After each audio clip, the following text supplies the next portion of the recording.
Gavel, gavel. We call to order the Safety and Public Works Committee meeting for February 7th, 2022, 6:46 p.m. Council chambers. We have 3 items on the agenda tonight, first of which is whether or not to approve the agreement for storm drain stenciling with Discovery Woods Montessori School. Mr. Sandy, if you want to take us away on this one. Yes, thank you, Mr. Chair. So I was approached by Discovery Woods about a water quality stormwater project that they would like to do in North Brainerd this next summer. It has to do with what they call storm drain stenciling, and it's just as simple as them buying some stencils related to water quality, like this drain goes to the river or something like that, that the kids can go and spray paint on the curb or whatever, just kind of educating them on stormwater type things. We figured with this type of them being near the street or in the street during this, that we should have some sort of agreement in place that makes sure that we know, if the kids are on the street, that the school is responsible for them, that we're not getting ourselves into trouble with school-age children, out in the street spray painting storm drains. So really all this is just kind of it's a release of any type of liability from the city's standpoint, allowing the school to do this. We've talked about with them, with the project we have going on in North Brainerd this year, that some of the areas they were looking at are probably going to be inaccessible for most of the summer. So they're really looking at the area up by Bluff Avenue and on the northern side of North Brainerd, on the drains that go directly to the river. A large majority of North Brainerd goes to a large pond we have, and they want to focus on the storm drains that go like a direct shot to the Mississippi, because it only not only helps the city with our stormwater permit, but it's good to get this educational materials out to young kids about the importance of not dumping even grass clippings down the storm sewer. So. Kind of a cool project. They're working with Soil and Water on it too. Soil and Water Conservation District might provide some grants or some money to help them purchase stencils or paint or something like that. Yeah. So yeah, cool project. Helps us out with our MS4 permit that we're doing more education and outreach. So it's a good joint effort. So we're just recommending approval of the agreement. Yeah.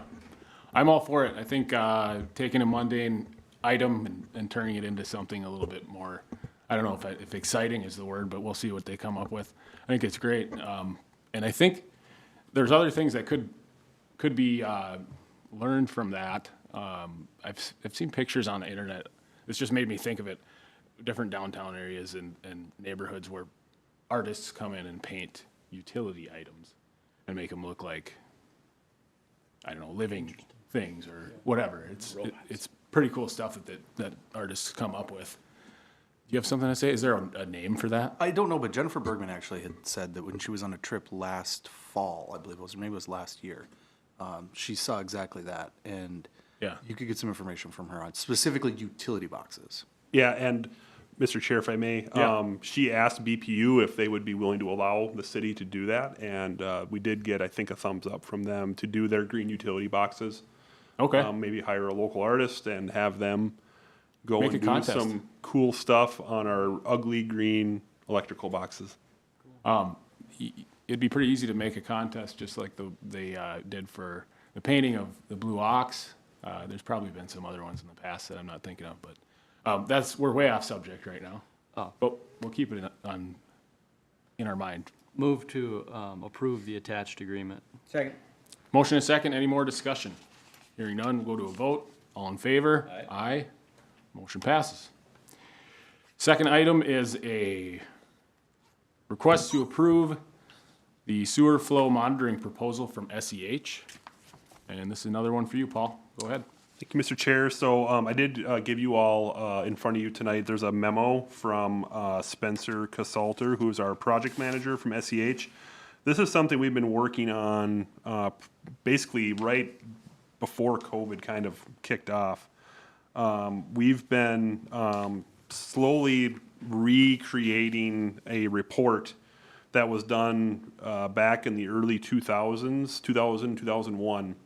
The city did a flow or a sewer smoke testing and some flow monitoring to identify areas of our sanitary sewer system where there was clean water entering, whether from roof drains, from sump pumps, or from just cracks in the pipes or cracks in the manholes from groundwater. This all started with re-identifying the areas that were studied back in 2001. And then we wanted to go back and verify that the majority of the issues that they found in 2001 were more or less corrected. What the 2001 study found was a large majority of the downtown roof drain system was connected to sanitary sewer, which is a huge influx of rainwater entering the sanitary sewer, which then goes to the treatment plant to get treated, which you don't want to be treating clear stormwater at a sewer treatment plant. It just increased costs, so you try to reduce that as much as you can. So with the downtown project, 99.99% of that got corrected.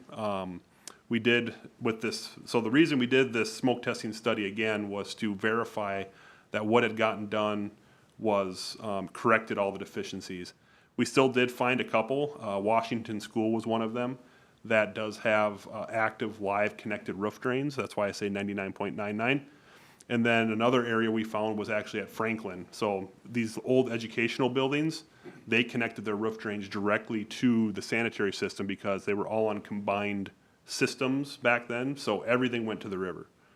Our sewer system and our stormwater system all went to the river. So those never got separated over time. And now they're connected to our sanitary sewer, which is a bad thing. So we'll be working with the school district to get those corrected. There's some really low-hanging fruit that we can do from the smoke testing side. Like manhole, they have little pick holes in the tops of the lids. When it rains out, water goes directly through the manhole lid into the sanitary sewer system. So those are real easy swap outs that we can do over time. We then went into, so as part of that smoke testing study, they went into and did a whole bunch of manhole inspections. And it was mostly on our sewer trunk lines down in Rotary Park and Kiwanis Park, the main lines that go to our main lift before it pumps across the river. Those two areas were identified as very high priority for repairs. We have an area down in Kiwanis that has a large sag in a pipe that we're looking at right now, but the manholes and the pipe conditions are at a point where we need to rehab them. So from the smoke testing study, we found areas of large amounts of water coming into the system. We then looked at areas to rehab first, and this was the area that, from the results of the smoke testing study and the manhole inspections, that we should be focusing our rehab efforts on. So SEH has been working on the design, the final design for that plan since that smoke testing study got done. So they're basically at like a 90% plan right now for that, and that's just a sewer lining and manhole rehabilitation, and that's over the dike area down in Rotary Park and up East River Road where our main interceptors kind of converge. So there's going to be two separate project plans that we'll be seeing here soon. Staff will be recommending that we do one project this summer, the smaller one. It's the one that goes from the lift station across the dike on the trail, and once it starts going uphill into the South Brainerd area, that's where it would stop. That's where the high priority area was found to be for both the pipe and the manholes. Hopefully in 2022, we'd be able to fund the project going up East River Road. That's a larger pipe. We do have a sag we have to deal with, and we're not quite sure how we're gonna do that yet, but we're still looking into that more. So that's kind of where we've left off.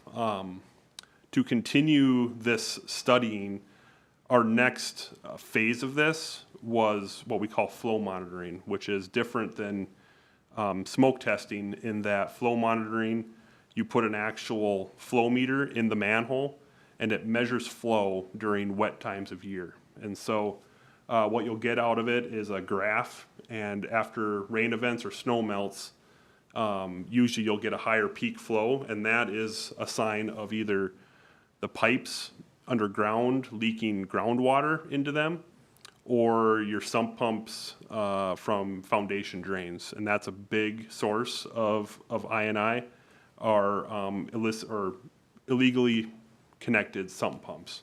So at that point, you can kind of cordon off the city in areas with high sump pump usage from this flow data. And you can start doing like an inspection process where you would ask to go and look at the plumbing in a basement of a home and ensure that the sump pump is not connected. Or it could be even that your sump pump just has a hose and is running into your floor drain in your basement. And that's usually what happens a lot of the time, is that someone doesn't know that that's really bad, and it increases everyone's bill for sewage treatment. Everyone's paying for it. And the further we can decrease the amount of sewage they're treating over at BPU, the better off everyone's gonna be. So what this flow monitoring does is they're proposing like 11 to 14 flow monitors, and it's basically citywide. And we would identify the high priority areas to do a more intensive inspection program for both sump pump connections that are illegal. Number two, it identifies which areas are in major need of rehab. We'd already have an idea of what those areas are. They're gonna be our southeast Brainerd with high groundwater table and our basically northeast portion of northeast. Those were the two areas that that were identified in the 2001 report as high priority. With the more intense rain events and things we've had, more extreme types of events over the last 20 years, what we're really trying to do is recreate that study to ensure we're picking on the right areas first. So that's what you see in front of you tonight. This was a budgeted item in our sanitary sewer fund for 2022. Really all this is a continuation of what we've been doing since 2020. And so after this study would be completed, we would be looking at some sort of inspection program along with BPU to notify residents in that area that we would like to perform an inspection of their sanitary sewer and their sump pump to ensure that it's not draining into the sanitary sewer system. So that seems to be a gray area for me, at least, on where this money is funded from. If it's a sanitary sewer issue and it's helping to reduce costs at BPU, should this not be a BPU item? So our responsibility from the sanitary sewer side is the collection system, and that's where this is coming from. The I&I comes from the collection system. BPU, our line with BPU is basically force mains and lift stations. And so as soon as any type of collection system goes into a lift station, that's where BPU's assets take over. So the city collection system is our asset, and that's why we've always funded collection system improvements through the sanitary sewer fund. So BPU does collect a collection fee on the city's behalf and returns it to us. Right now, I think it's $4 per 1,000 gallons is our collection fee. Connie and I are starting, we have a rate study that's budgeted to look at that from both our stormwater and sanitary sewer rates to ensure that we can fund programs into the future, because that is our city asset and that's the portion we have to take care of. BPU did actually participate in the smoke testing study, 50-50, because it does benefit them. We did budget for the full amount for the flow monitoring here in 2022, 65,000. So you're saying the last time they did it in 2001? No, BPU actually funded half of the smoke testing study that we did in 2020. Okay, gotcha. Yep. Perfect. So we have been working with them. It benefits us both. You know, we have a system that's very old, and obviously we want to get that to a point where we're back to having a system that is, you know, we do a very good job of maintaining it. We have the equipment and the camera, the CCTV televising equipment to make sure we're fixing problem areas when they come up. But right now, what we really need to be focusing on is large-scale rehab, lining projects, trenchless methods of rehabbing long stretches of pipe, because that's where our major areas of I&I are coming from. Got it. Anything to add, guys? I have a motion. Go ahead. I move to approve the letter proposal submitted by CEH for the flow monitoring study. Second. Motion and second. Any more discussion? Hearing none, go to a vote. All in favor? Aye. Motion passes. Brings us to our third and final item for the evening, and that is the presentation of 5-year capital improvement plan update. Go ahead, Mr. Sandy.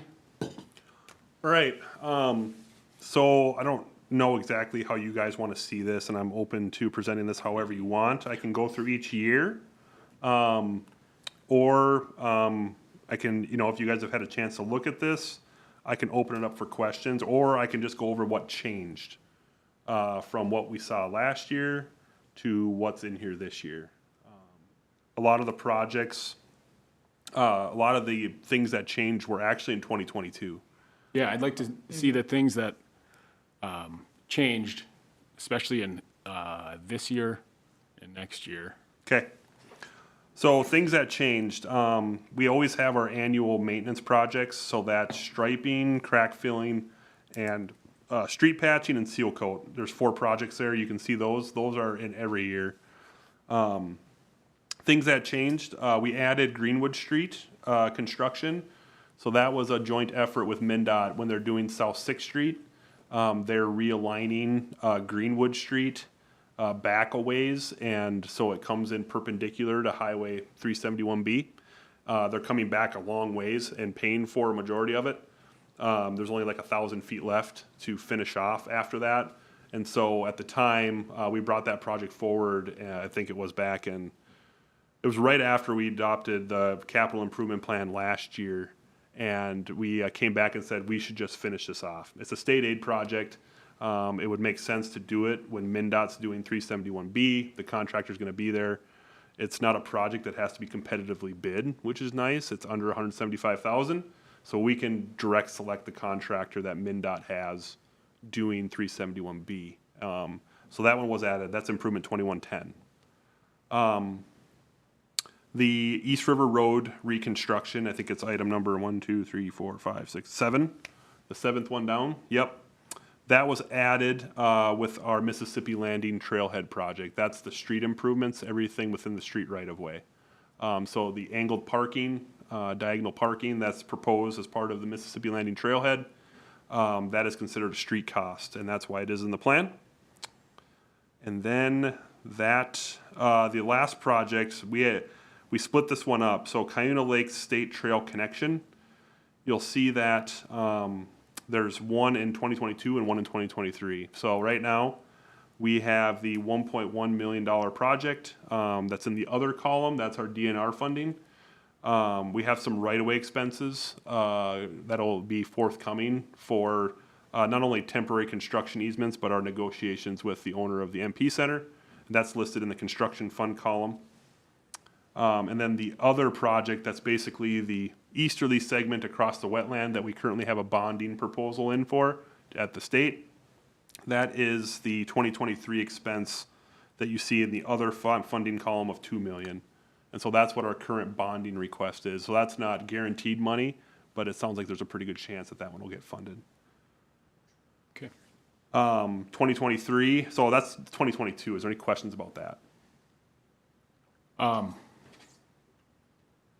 No, look at this here. So the other major project, obviously, is our North Brainerd project that we've been talking about for a Right. while. Okay. Yeah, I was looking at this earlier. I thought there was another item under the state aid. Did something change there or no? Oh, I thought there was a third item under the municipal state aid when I was looking at it earlier. Maybe. Yeah, so South 6th Street reconstruction, we do have a cost share on that. Okay. That's been identified. MnDOT goes through their agreements. You'll be seeing the agreement probably at the next meeting. We've advanced our state aid money for that project. That was a couple of meetings ago. We had a resolution advancing state aid street funds. That is just identifying what our cost share is. So it's the retaining wall, some of the aesthetic treatments, and we have just their general cost share policy items. There's some related to some stormwater, the stormwater pond that we're joining in with them on at the corner of Spruce and South 6. That's a part of that cost share. Some of the sidewalk items are a cost share, and then the retaining wall is a cost share with MnDOT. Okay.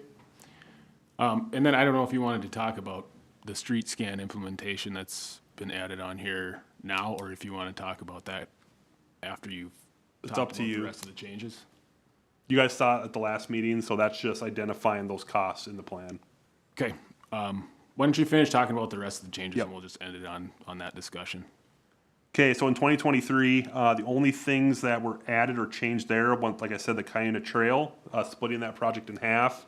If we get bond money from the legislature, we'll be doing that project in 2023.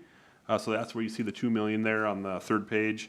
And then I added the Harrison Elementary Safe Routes to School grant application as a placeholder. That was a $500,000 grant that we applied for those improvements in front of Harrison. You guys saw that come through this committee also. Otherwise, that is, this year focuses on South Brainerd. So you're down on Paul Street, South 8th, Todd Street, South 7th, Rosewood, Sycamore, Tamarack, kind of all those areas kind of right by South 6th Street that are in need of. South 7th is kind of the driving force of this one.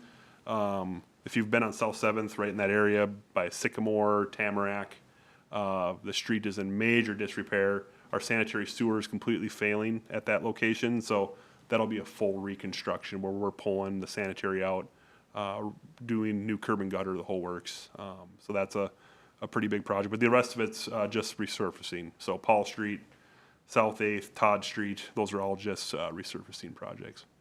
Okay. 2024, nothing changed except for the street scan proposal on that year, adding the 13,000 there. 2025, this year is really a big unknown at this time. As we keep working with MnDOT on the Trunk Highway 210 reconstruction, you can see we don't have anything in there yet because we really have no idea what it's going to cost yet. BPU will be replacing all of their water main on that project, which we estimate for them and included in our plans.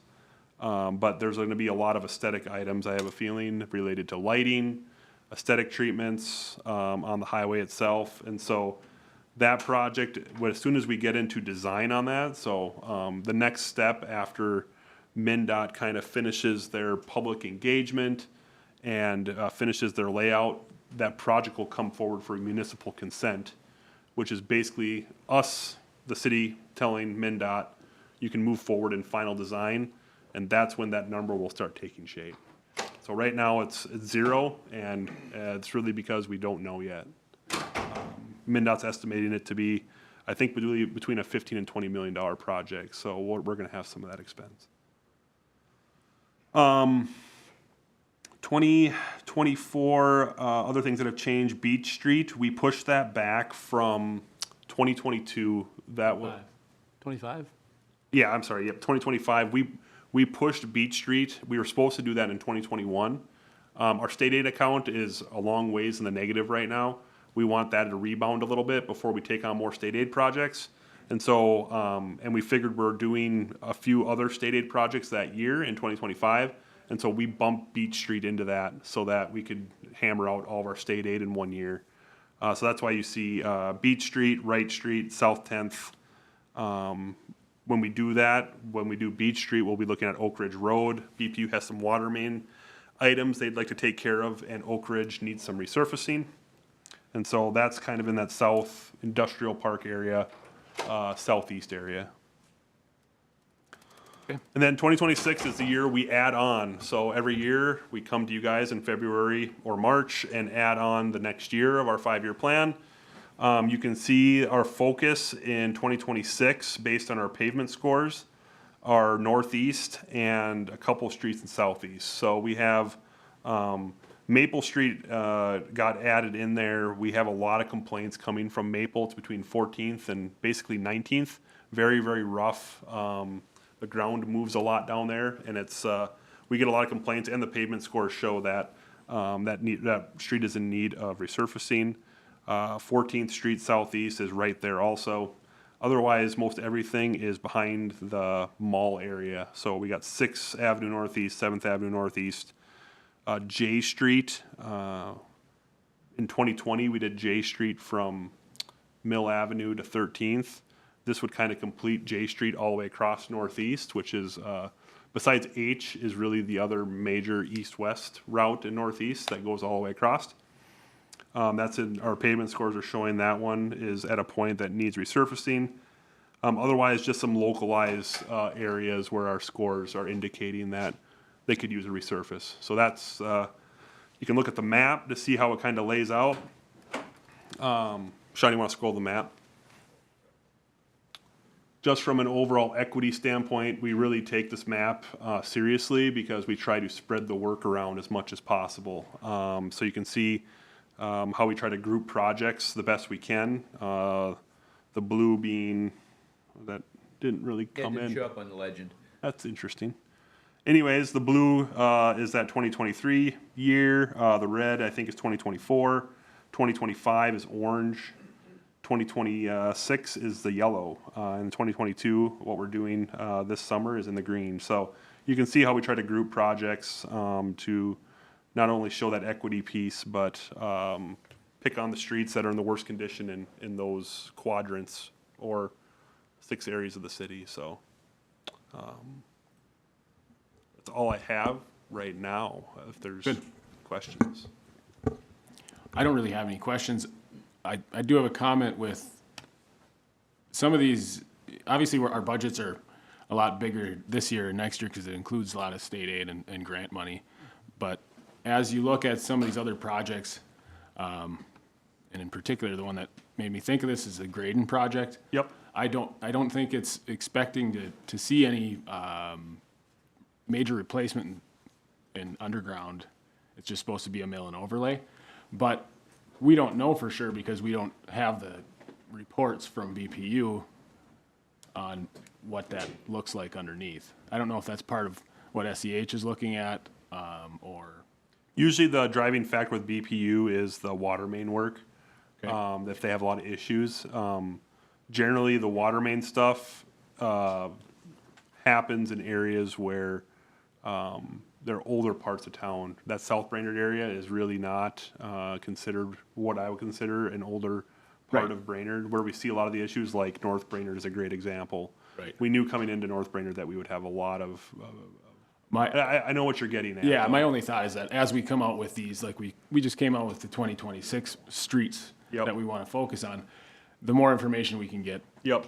from both It really sides. helps us with scoping. I mean, that's Right. a large portion of this report is, there's a lot of unknowns that far out. Mm-hmm. You know, scoping, we look at street condition, we look at curb condition, we look at storm sewer, undersize, we have areas of localized flooding. That's what we really look at for this report. We've taken an approach to our sanitary sewer that we're probably gonna line most everything. And so really, we don't look at that closely in this capital plan. We try to shoot for a target dollar amount that we're gonna do each year, which is about 400,000, if you've seen that. But, Okay. yeah, the scoping part, that can really change the dynamics of a project quickly if all of a sudden we have a utility, and it's not even BPU, it's our other utility partners, fiber optic, that kind of stuff that could throw a wrench into some of these projects, especially when we're proposing a mill and overlay and all of a sudden we get word that, they want to replace all the water main. Well, that changes our scope dramatically and the cost, especially when we're doing things prematurely, like, our curb and gutter. We can get 80 years out of a piece of curb and gutter. If we're tearing it out prematurely, we're not getting the full life cycle out of it. And so that, a lot of times, the further we know in advance, the more we can fill in each of these columns as we go, the way better off we're gonna be. Okay. You guys got anything? Okay. So last thing we want to talk about here, there's really no motion to be made on any of these updates other than, And I think a motion approving the plan at the end of this is always a good practice. That correct. we kind of, ceremonialize the plan as complete, because we put a lot of time and effort into this, and it really is not necessarily a promise to the citizens, but it's at least they know what's coming, Yep. Yep. I still have a little bit of a concern about adding that street scan implementation of 60 grand this year, because I just learned about it 3 weeks Yep. ago. I haven't had a chance to really know a whole lot more about it yet. Yep. I think the other thing is you're adding this in perpetuity. It says 13 grand every year, but when I look through the packet, it kind of looks like we have a lot of itemized things that could change from year to year. So it's not always just 13 grand. Yeah. hiring one less intern for the next few years might offset that 13,000. It doesn't offset the initial 60,000 to implement it. But I can totally see a few years later, staff coming back and saying, we need that extra intern again for whatever may come up. Yep. And then you're just right back. And that's, these items that are added in perpetuity are the things that just make the budget climb all the time. So I think we should just pump the brakes on that for this year. I feel more comfortable approaching that as we come up with a budget for 2023. And the nice part is we just scored our streets last year, so we would be waiting until 2024 Yeah. for our next one. And so that's, maybe where I would program it on our next cycle. Sure. And I can see totally what the- see the advantage to having the whole city digitized, basically. Yeah, and it's, But- that data is what we use for this. That's, the budgeting side of that, I think would come in really handy, because we're doing all this budgeting by hand right now, so Yeah. basically we're measuring, street lengths, you saw in the demonstration, the power of the software, basically you say, we want to shoot for a pavement score of 70, and we're at a 67 right now, what investment per year do we need to make? And Yeah. it's, it's gonna vary, it's gonna fluctuate, what type of construction you're doing, whatever that is, but it gives us a target, If you average out the construction fund numbers here, it does average right around, I think, to about $1.8 million a year. And that's right on target with what we've said in the past with doing $2 million of construction a year will keep us on target of replacing our street once every 40 years. And that's the target we've always shot for, and we're on a pretty good pace to do that, and that's that investment of about 1.8, 1.9 million a year. That's what this plan kind of reflects. Yeah. If you And so average it out. It's working the way it is. Yep. So- So we'll have some big years, we'll have some smaller years, but it all averages out in the end. Right. Okay. That would be the only change that I would propose we make to this update. I don't know if you want a motion that includes that, I'm fine with holding kind of off. ceremonializing that and just saying, let's put it back in maybe 24 or whatever it is, and re-engage them at that time. And maybe there's another vendor too. Right. Yeah. Okay. So you are wanting a motion kind of approving this with those changes tonight? I'd be fine with that, yeah. All right, so I'll make the motion to approve the 5-year capital improvement plan with the removal of the street scan from this year. I'll second that. Motion and second. Any more discussion? I might add that we're pushing that to 2024, removing it from, 2023 is what he meant. Amended? Removing it from, Yes, amended. Seconded. All right. Any more discussion? Hearing none, go to a vote. All in favor? Aye. Motion passes. And just looking for a motion to So adjourn. move. Second. Motion second. All in favor? Aye.